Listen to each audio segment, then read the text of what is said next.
सबसे पहले यहाँ पर उपस्थित आप सभी लोगों का मैं हृदय से आभारी हूँ और ख़ास तौर से डॉक्टर अयूब साहब का मैं आभारी हूँ क्योंकि उन्होंने बुला करके यहाँ मुझे सम्मान दिया। और मैं चाहता हूँ कि आपका नेता आपके बीच में आया है तो भाई एक बार जोरदार ताली बजा करके आप स्वागत करिए। देखिए, मेरा आप लोगों के बीच में आने का एक ही उद्देश्य है कि एक बार एक राजा था तो उस राजा को कविता सुनने का मन किया तो उसने अपने लोगों को आदेश दिया और कहा कि जाओ यहाँ पता करो हमारे राज्य में कौन बढ़िया कविता कहने वाला कवि है। और लोग गए जाकर के खोज करके लाए। एक कवि आया, कविता सुनाया। राजा खुश हुआ और कहा कि इसको चांदी दे दो। और कवि खुश हुआ तो राजा ने कहा कि इसको सोना दे दो। और वो कविता सुनाया, खुश हुआ तो उसको कहा हीरा दे दो।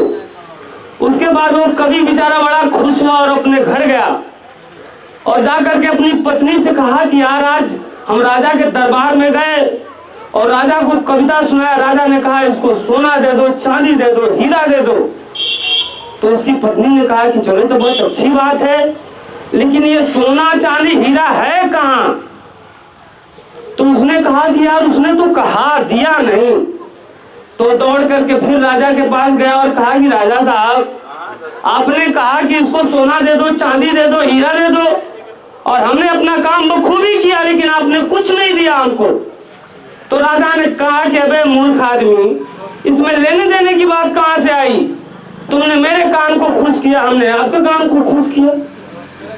तो मैं आपसे यही कहना चाहता हूँ, ये कहानी सुनाने का उद्देश्य ये है साहब कि आज 70 साल से आपके कान को भी खुश किया जा रहा है। बसपा वाले आए आपके बीच में, आगे कहे कि वोट दे दो, सरकार बना दो, आपको बहुत कुछ दे दिया जाएगा।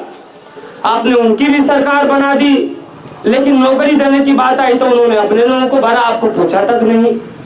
उसके बाद सपा वाले आए, वो भी कहे कि भाई हमारे साथ आप लग जाइए। आप भी उनके साथ लग करके उनको जिताए और जिताने के बाद पता चलता है कि हर थाने में जाओगे तो वो लोग दिखेंगे, आपका पता ही नहीं है।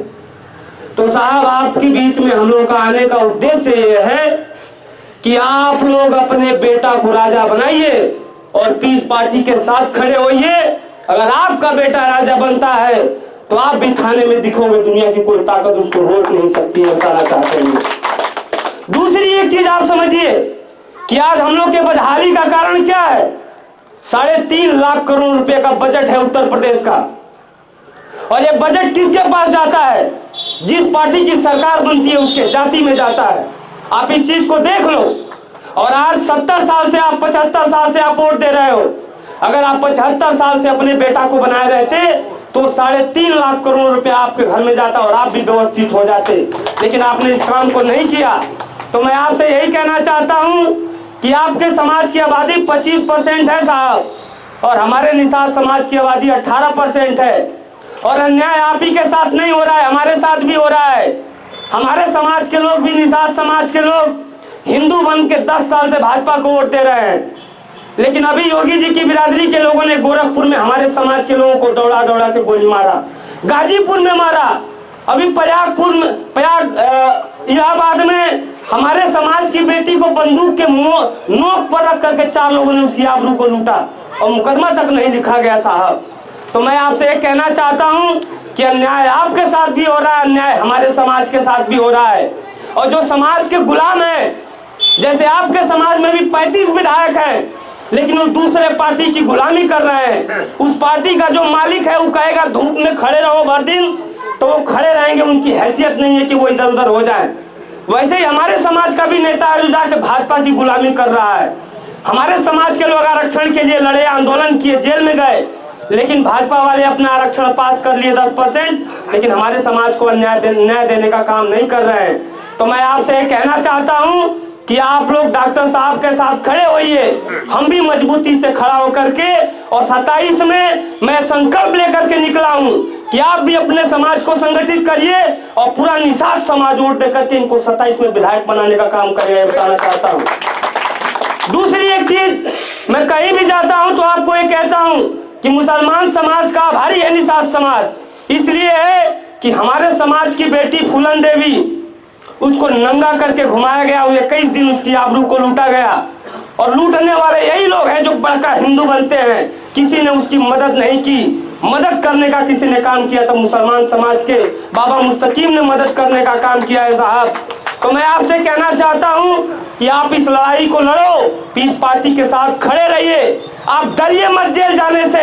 अगर आप चलते हैं तो आपके साथ निषाद समाज को लेकर के मैं भी चलूंगा, ये बताना चाहता हूं आप लोगों को। दूसरी एक चीज और लास्ट कह के मैं अपनी बात को खत्म करूंगा, इसलिए कि आज हम लोग का 10-20 गांव में दौरा है एक ही दिन, उसमें कुछ निषाद समाज के भी गांव है जहां हमने कार्यक्रम रखा है, वहां डॉक्टर साहब जाएंगे।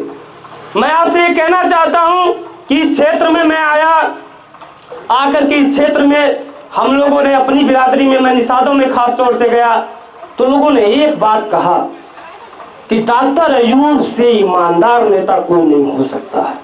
हमारी बिरादरी के लोगों ने एक चीज कहा कि जितना उन्होंने काम किया आज तक कोई विधायक यहाँ पैदा नहीं हुआ जो इतना काम करके दिया हो। हमारे समाज के लोगों ने बताया कि उस समय नल आई थी तो जो हमारी आबादी के हिसाब से 100 नल आई थी तो 20 नल हमारे निषाद समाज के लोगों को डॉक्टर साहब ने देने का काम किया, सोलर लाइट लगवाने का काम किया। और मैं पूरे प्रदेश में निषादों में चलता हूं, लेकिन कहीं भी हमने नहीं देखा है कि हमारी बिरादरी के नाम पर कहीं बारात घर बना हो। लेकिन इस खलीलाबाद में एकलव्य बारात घर बना करके किसी ने देने का काम किया तो डॉक्टर अयूब साहब ने देने का काम किया। तो आप बताओ साहब, इतना अच्छा आपका नेता है और आपके लिए जेल भी गए, लड़ाई भी लड़े, तो भी साहब आप दूसरे को जिताने में लगे हो। तो हम आपसे यही निवेदन करेंगे कि इस चीज को खत्म करिए और पीस पार्टी के साथ खड़े होइए। हम भी इनके साथ खड़े हैं, पूरे प्रदेश में हम लोग जा रहे हैं, हर हफ्ते में हम लोग का कार्यक्रम है और हम लोग आने वाले समय में तैयारी कर रहे हैं कि 27 में अपनी सरकार बना करके और सबको न्याय देने का काम हम लोग को करना है। ज्यादा कुछ न कहते हुए आप लोग इतने देर से बैठे, इसके लिए मैं हृदय से आभारी हूँ। बहुत बहुत धन्यवाद।